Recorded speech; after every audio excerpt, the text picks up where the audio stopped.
Eu sei exatamente como é aquela sensação de ter certeza de que você está fazendo tudo certo.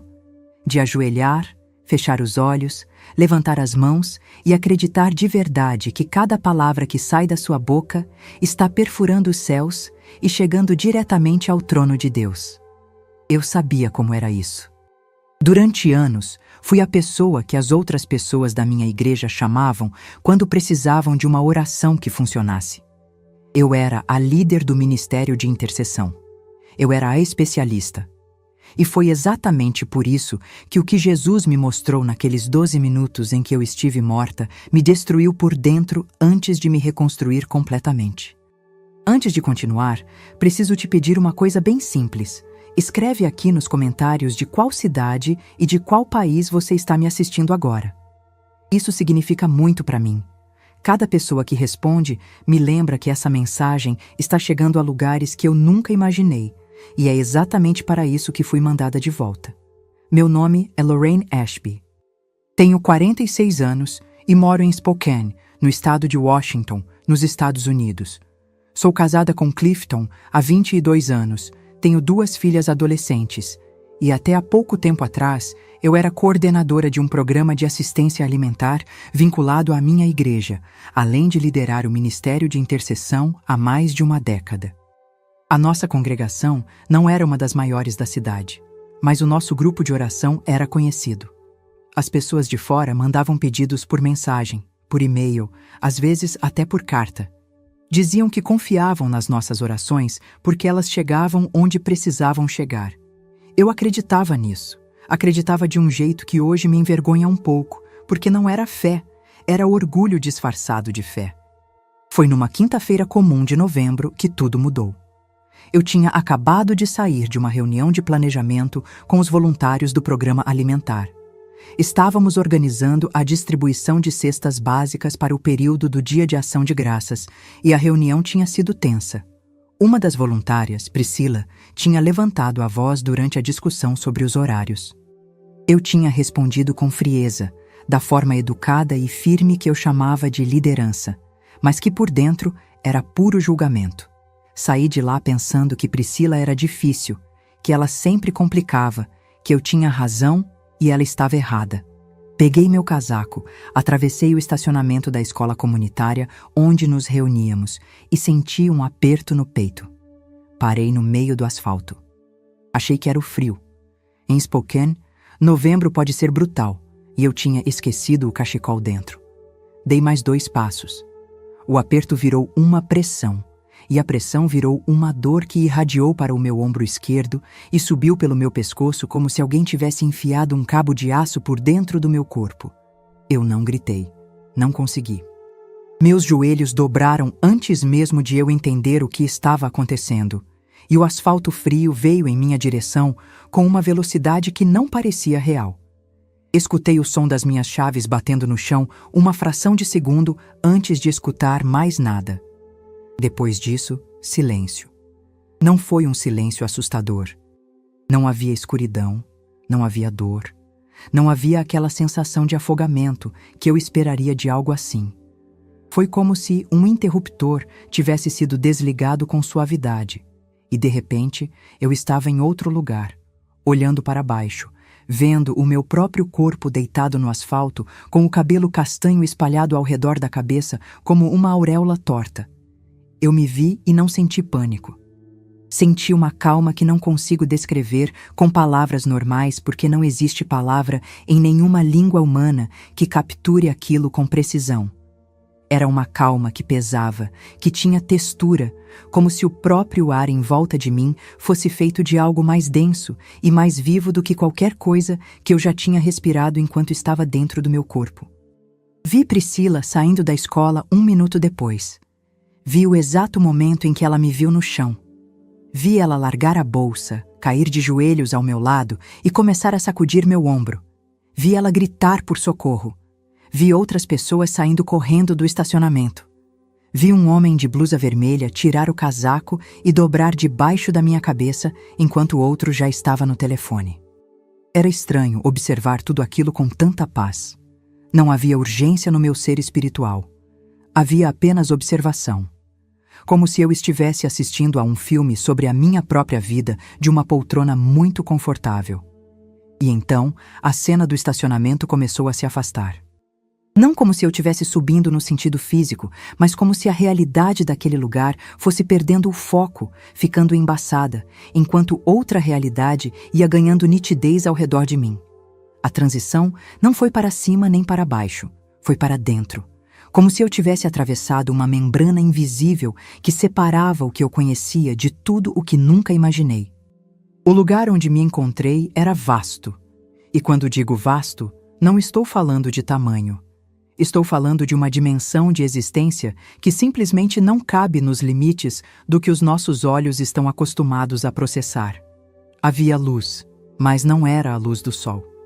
Era uma luminosidade que parecia emanar de tudo ao mesmo tempo, como se o próprio espaço fosse feito de claridade.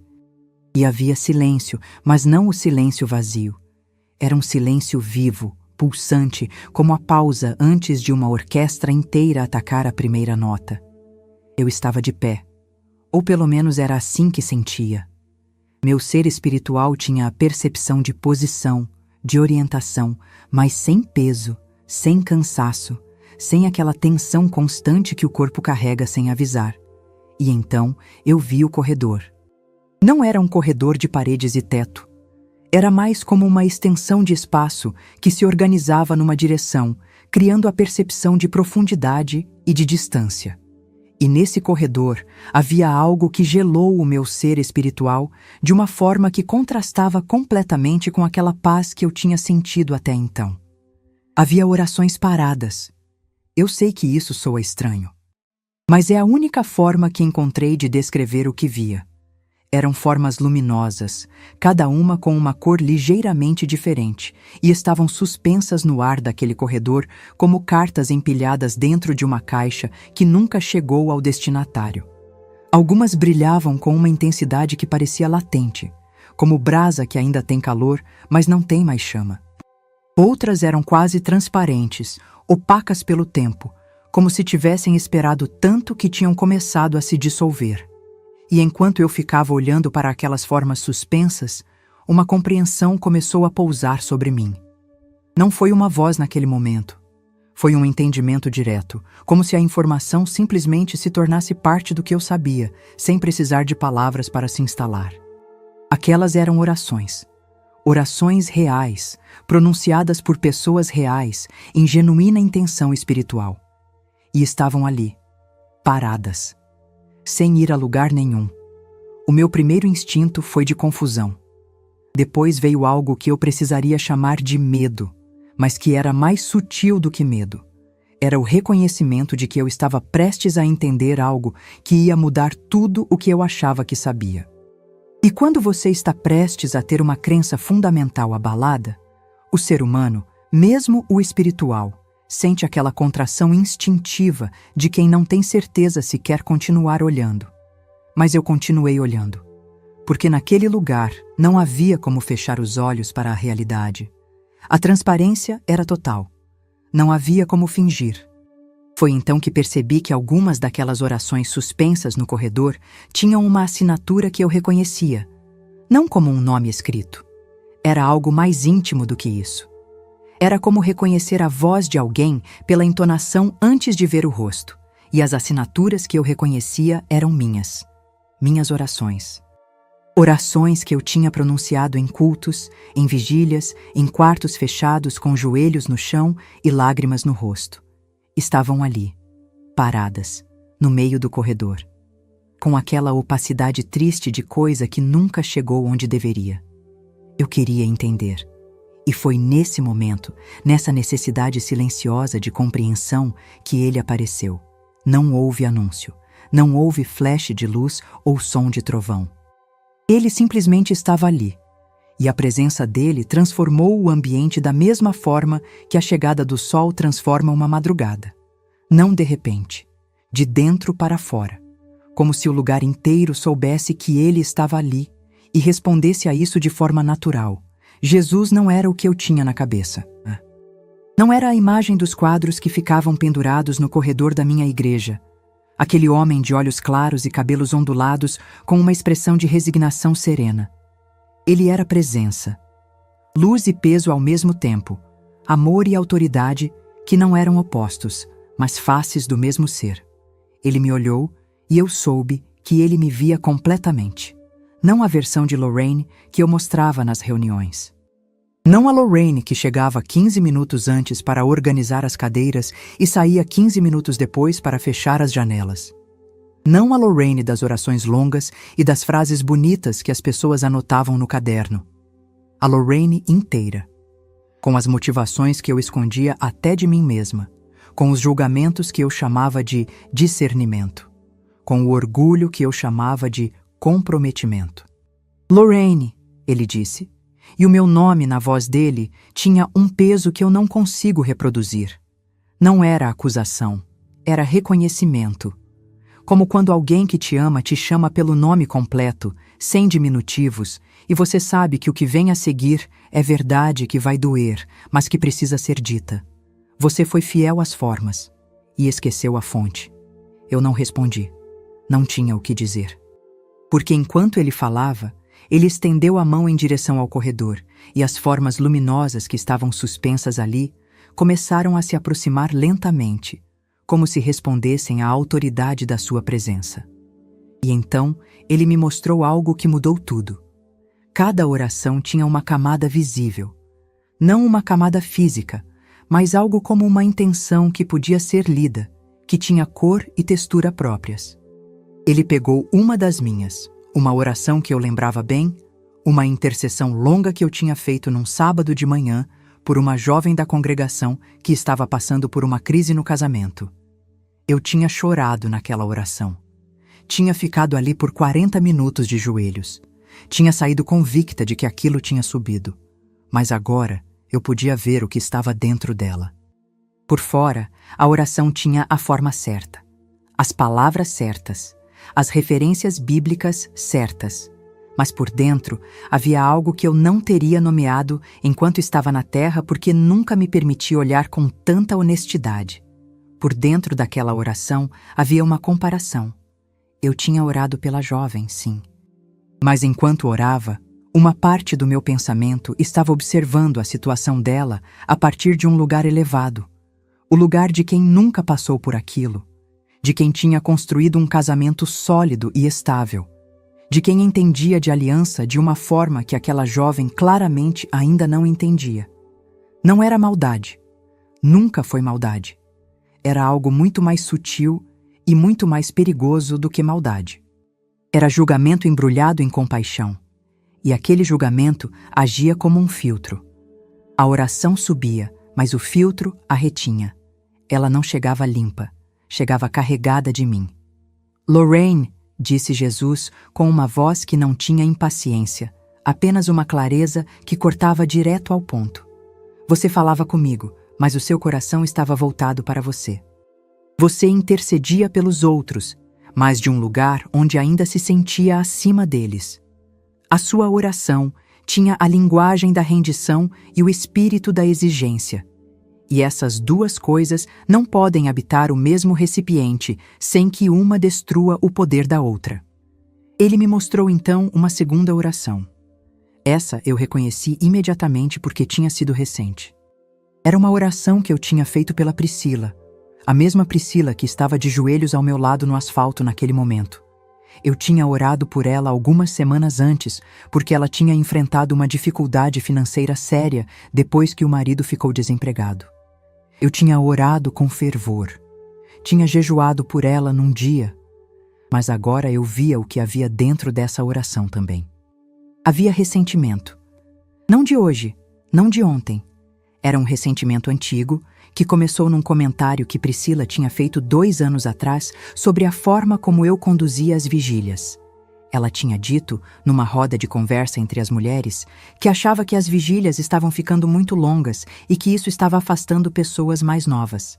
Eu tinha sorrido naquele dia. Tinha dito que levaria em consideração.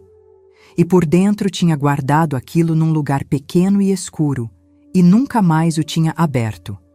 Mas ele estava lá. e estava dentro das minhas orações por ela como uma pedra no fundo de um copo de água. A água podia parecer limpa por cima, mas o fundo estava turvo. O perdão que você não deu, disse Jesus, age como um escudo de chumbo entre a sua oração e o meu trono. Não porque eu queira punir você, mas porque a oração que carrega rancor não nasce do amor. E o que não nasce do amor não pode habitar o lugar onde eu habito. Não é uma regra arbitrária. É a natureza das coisas. A água e o óleo não se misturam não por castigo. É simplesmente o que eles são. Eu ouvia cada palavra dele com uma atenção que nunca tinha conseguido dentro do meu corpo. Sem o barulho do mundo físico, sem o peso dos pensamentos cotidianos, sem a distração de qualquer coisa que não fosse aquele momento, eu entendia de uma forma que era quase física, como se as palavras não entrassem só pelos ouvidos espirituais, mas se instalassem diretamente na estrutura do meu ser. Há um erro que 97 em cada 100 dos que oram cometem, disse ele, e a voz dele ganhou um tom que não era mais apenas instrução. Era urgência. A oração verdadeira não é um monólogo dirigido a mim. É um alinhamento. E o alinhamento exige que você desapareça o suficiente para que a minha vontade caiba dentro do espaço que você deixou. Ele fez uma pausa. E nessa pausa, eu entendi que o que vinha a seguir era o centro de tudo. A maioria das orações que chegam até mim paradas, continuou ele, não pararam porque eu não as ouvi. Pararam porque quem as pronunciou nunca abriu mão do controle do resultado. Oraram pedindo, mas não oraram rendendo. E a diferença entre essas duas coisas é exatamente a diferença entre uma carta que chega e uma carta que fica no bolso de quem a escreveu. Eu pensei em todos os anos que passei à frente do Ministério de Intercessão, em todas as vigílias que organizei, em todas as pessoas que vieram me pedir oração e foram embora acreditando que tinham deixado o problema nas mãos certas. E pela primeira vez entendi o peso real do que eu tinha carregado sem perceber. Não era só a minha oração que estava comprometida. Eram as orações de todos que eu tinha ensinado a orar da mesma forma que eu orava. Lorraine, disse Jesus.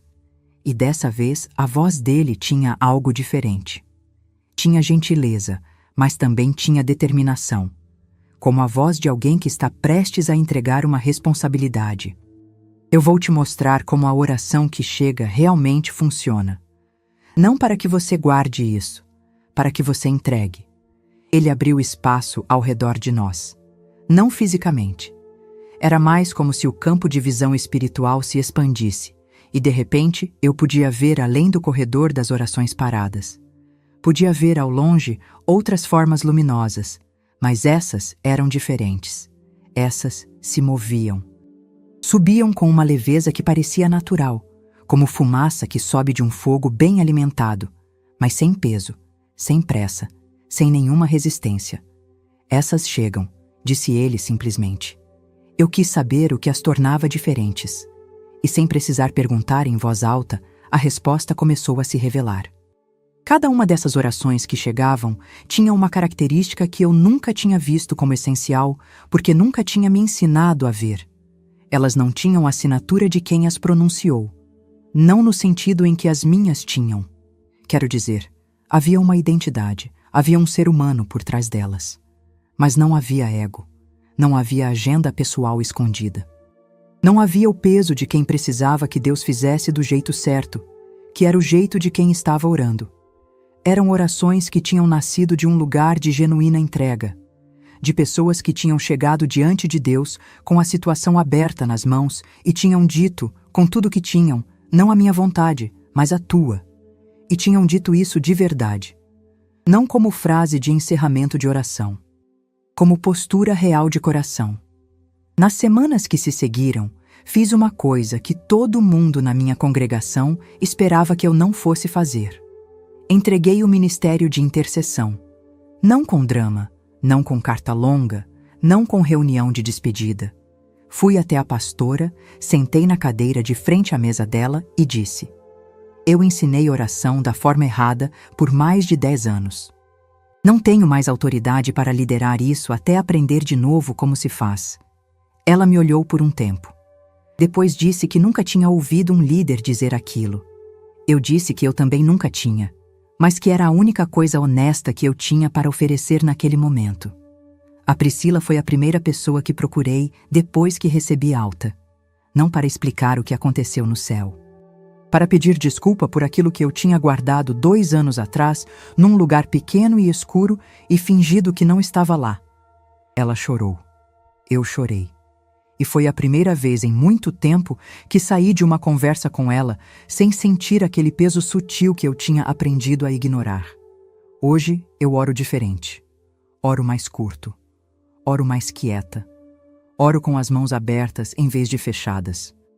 E quando termino, não fico esperando que Deus confirme que eu fiz certo. Porque a oração que nasce de um coração rendido não precisa de confirmação. Ela já foi. Ela já chegou. Não porque eu fiz tudo perfeitamente, mas porque eu finalmente parei de segurar. Se você chegou até aqui, eu preciso te perguntar uma coisa. Não para as câmeras, não para o algoritmo. Para você mesmo, nesse lugar onde só você consegue ouvir. As suas orações estão chegando? Ou você tem orado com as palavras certas e o coração fechado? Você tem pedido ou você tem entregado de verdade? Porque Jesus me mandou de volta com 12 minutos de revelação e uma única mensagem central. A oração que fura o teto não é a mais longa, é a mais honesta.